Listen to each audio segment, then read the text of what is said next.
Chegará o dia em que você não vai pensar mais em certificação bancária. Mas esse dia não é hoje. Opa, chegamos! Vamos fazer o resumo do módulo 4 CPA20, parte 3, os temíveis derivativos. Vem comigo.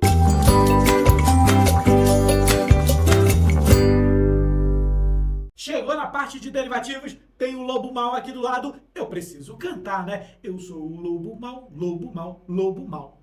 Pego criancinha pra fazer mingau.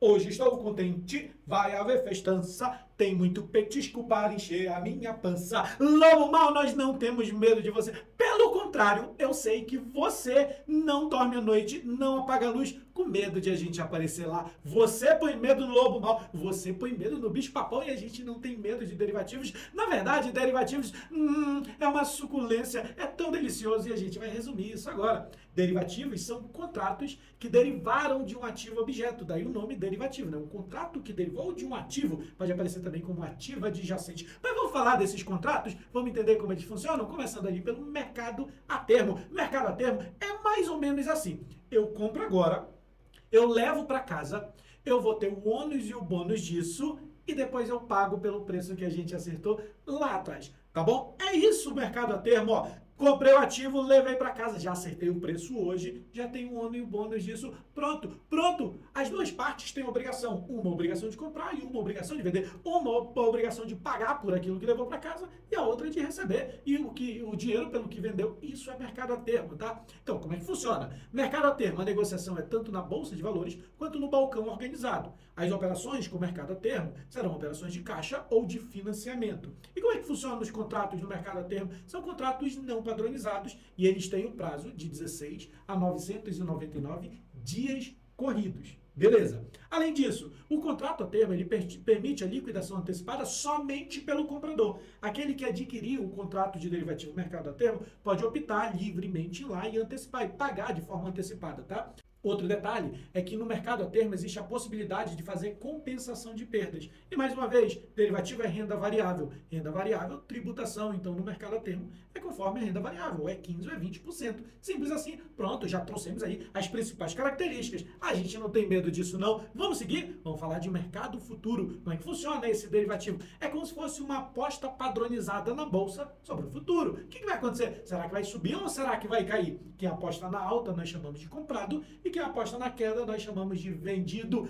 Basicamente é isso. Bora pro resumo? Então, o mercado futuro, ele é negociado onde? Somente na bolsa de valores. Tem que ter uma margem de garantia para ficar retida? Sim. A B3 diz, opa, vai fazer o mercado futuro, é? Vai fazer essa aposta padronizada na bolsa? Vincula, bloqueia uma margem de garantia de uma parte e de outra, para poder ir fazendo ajuste diário, para poder não existir a possibilidade de a outra parte não pagar aquilo que deve. Então, existe uma margem de garantia que fica retida. Você precisa ter essa margem para poder fazer lá o mercado futuro, né? Deixar a margem retida. Quem aposta na alta nós chamamos de comprado e quem aposta na queda nós chamamos de vendido. Aqui existe ajuste diário, tá? Diariamente a bolsa de valores vai ajustando as posições. Aquele que está perdendo vai debitando o saldo. Aquele que está acertando na aposta vai creditando o saldo. Os contratos aqui são totalmente padronizados. E aqui não existe risco de contraparte. No mercado futuro, a própria B3 garante. Não existe a possibilidade de a outra parte não pagar. Não existe a possibilidade de a outra parte não honrar com o seu compromisso. Por que não existe isso? Porque a B3 já vinculou, né? Ali, ó, na margem de garantia, ela vinculou o saldo de uma parte e de outra. Por isso aqui não existe risco de contraparte. A tributação, conforme a tabela da renda variável. Ou é 15% ou é 20%. Derivativos é renda variável. Mas vamos falar de mais um? Vamos falar do swap. Swap é um contrato de troca. É um contrato de troca-troca. Diz pra mim, no troca-troca tem padrão? Não, né? Mas como é que tu sabe, hein? O swap é um contrato de troca. É um derivativo no qual você pode trocar indexadores, tá bom? Troca de indexadores. A negociação do swap é feita somente no balcão organizado. Balcão organizado é fora da bolsa de valores. Então, só se negocia swap fora da bolsa. Aqui é um contrato de troca de indexadores, como eu havia falado. Mas pensa comigo, um contrato de troca, como é que funciona? Eu dou algo que tenho e recebo algo em troca. Eu dou algo que tenho e recebo algo em troca. Eu só posso dar aquilo que eu tenho, não é isso? Exato. Então, imagina que eu estou atrelado a um determinado indexador e eu quero fazer uma troca disso, um swap disso. Eu dou esse indexador e recebo outro. Aquilo que eu dou nós chamamos de ponta passiva. Afinal de contas, o passivo dá. Tá bom? E aquilo que eu recebo na troca, nós chamamos de ponta ativa. Afinal de contas, o ativo recebe. O passivo dá, é aquilo que foi dado, e o ativo recebe, é aquilo que foi recebido. Então, no swap, sempre a gente vai ver a ponta ativa e a ponta passiva, já que é uma troca. Os contratos aqui não são padronizados. Você já havia me dito que no troca-troca não tem padrão. Eu memorizei.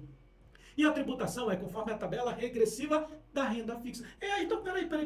Você não disse que derivativos é renda variável? Pois é, né? Mas o swap fez tanto troca-troca, que trocou até a tributação, né? O swap, apesar de ser um derivativo, a tributação é conforme a tabela regressiva da renda fixa. E aqui tem uma característica bem interessante. Caso você perca dinheiro em swap, não existe compensação de perdas aqui, ó. Não se pode fazer compensação de perdas com valores que foram perdidos em swap.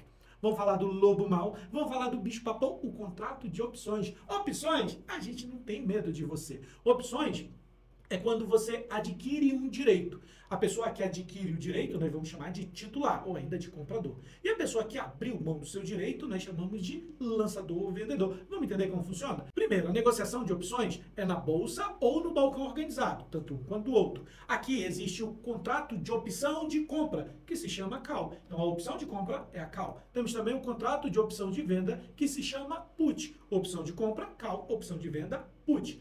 Tem prêmio? Sim, existe prêmio. E o que é o prêmio? O prêmio é o valor pago pelo titular para adquirir o direito. Então, o comprador, o titular, ele paga o prêmio para poder ter o direito. Ele vai lá e diz, eu quero ter o direito de escolher, eu quero ter o direito de opção, eu quero ter o direito de decidir. E eu pago para isso. O nome disso é prêmio. O prêmio é o valor que foi pago para adquirir aquela opção, seja de compra ou seja de venda. E aí a gente tem o lançador ou vendedor, que é a outra parte do contrato de opções, que ele recebe o prêmio, ele recebeu o prêmio para abrir mão do seu direito e agora só terá obrigações. Então, olha só, o titular, o comprador, sempre tem direito, seja no contrato de compra ou no contrato de venda. O lançador, o vendedor, sempre terá obrigação, seja numa call, seja numa put. Simples assim. Quanto aos exercícios, a data de exercício pode ser a data americana, que pode ser exercida a qualquer momento, ou ainda a data europeia, né, na modalidade europeia, que só pode ser exercido no momento do vencimento. Aqui existe possibilidade de fazer compensação de perdas e a tributação é conforme a renda variável,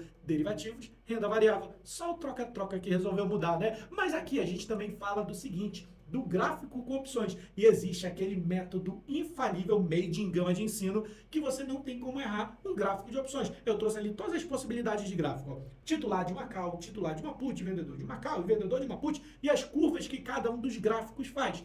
Porém, quando a gente olha para lá, a gente lembra do método comprei tudo para você. Põe todos os gráficos e faz esse desenho aqui, ó, somente as curvas, somente as curvas. E aí a gente lembra do comprei tudo para você. Vou até mudar a cor da caneta para ficar mais visível. Ó, comprei tudo para você. Comprei tudo para você. O C de comprei é o call. O T do tudo é o titular. O P é put e o V é de vendedor. Né? Comprei tudo para você. E aí você olha para a curva que o gráfico faz e liga as pontas. Por exemplo, vamos ligar essas pontas aqui, ó. Essa com essa. Essa curva que o gráfico fez, eu lembrei do C de call e T de titular. É o titular de uma call. Vamos fazer com essa daqui? O V com o P é o vendedor de uma put. Basta ligar as pontas. Lembra? Comprei tudo pra você. E aí? Agora a gente está dominando, né? Lobo Mal, a gente não tem medo de você não. Inclusive, gostou dessas dicas? Então aproveita e segue os nossos canais. Segue o YouTube da Gama de Ensino, Instagram, tanto o meu, Ayrton Gama JR, quanto o da Gama de Ensino. E as demais redes sociais, LinkedIn, TikTok. E a gente se vê na próxima aula. Um grande abraço.